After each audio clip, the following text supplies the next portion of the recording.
With a clear mission in mind, the Muslim charity team headed to Pakistan because education is the right of every child.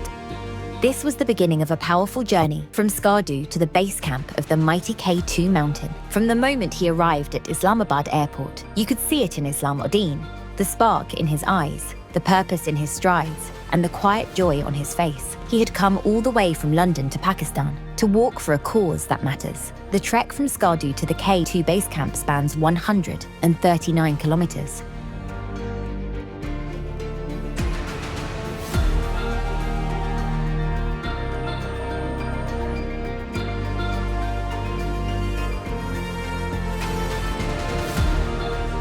Alhamdulillah, I'm back in 𝐵𝐻 for the K2 base camp trek. I did this trek last year and it was one of the hardest thing I've ever done in my life, but it was also one of the most rewarding experiences of my life. So this is why I'm back. And today we are here in 𝐵𝐻. We have a group of 12 who are going on the base camp trek with us. We've just had our dinner and our final briefing where we reminded everybody about the itinerary, about the need for the group to stay together as a group, to look after each other and to enjoy themselves.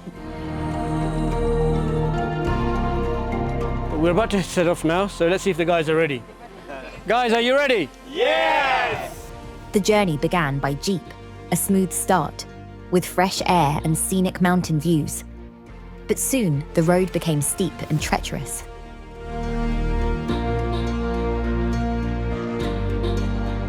And as you can see, we've stopped for lunch this time as well.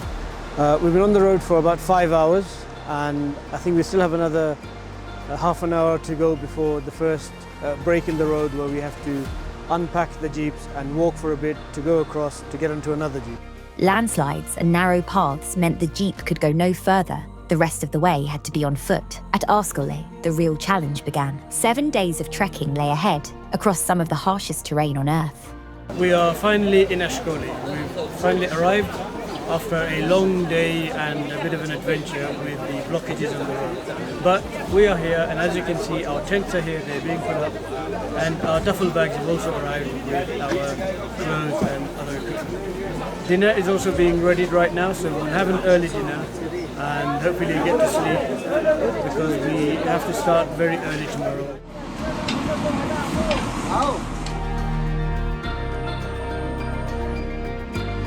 This wasn't his first mountain. He's no stranger to difficult journeys. A seasoned hiker and former badminton coach, Islam has always aimed high, both in life and on the peaks. With over 20 years of experience in international development and community fundraising, he now serves as the fundraising and community engagement manager at Muslim Charity. And now he had taken on a new challenge, a trek for a greater cause to save lives and give hope.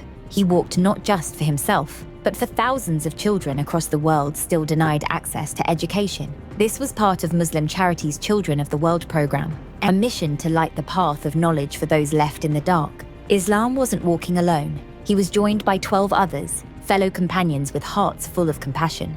They shared his purpose, to walk for the voiceless, to carry the message forward. Each morning they set off, come rain or scorching sun. Every day brought new challenges. We're late this morning.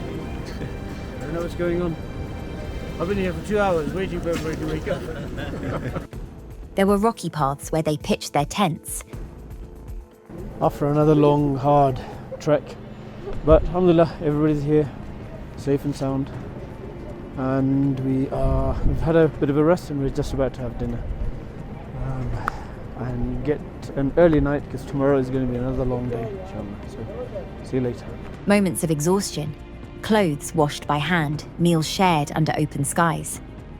This was no luxury trek, but Islam embraced it all. He knew the path ahead would only grow tougher. The higher they climbed, the more rugged the mountains became. The sun, the heat, the dust, all really gets to you and can affect you in different ways. But alhamdulillah, everybody's been okay.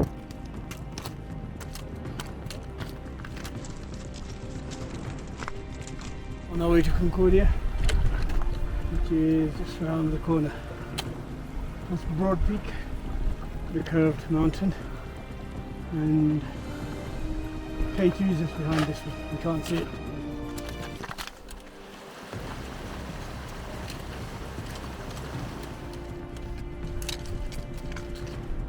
It's Tuesday, 20th of August, and we are in Concordia. Behind me is the mighty K2. Unfortunately, you can't see it because it's hidden behind. Snow-covered slopes made every step uncertain. Slipping was always a risk. But he remained focused and resolute. The rocks beneath their feet wore them down, but the mission lifted them up. And finally, they reached the base camp. The end of the trail, the top of one of the world's greatest routes.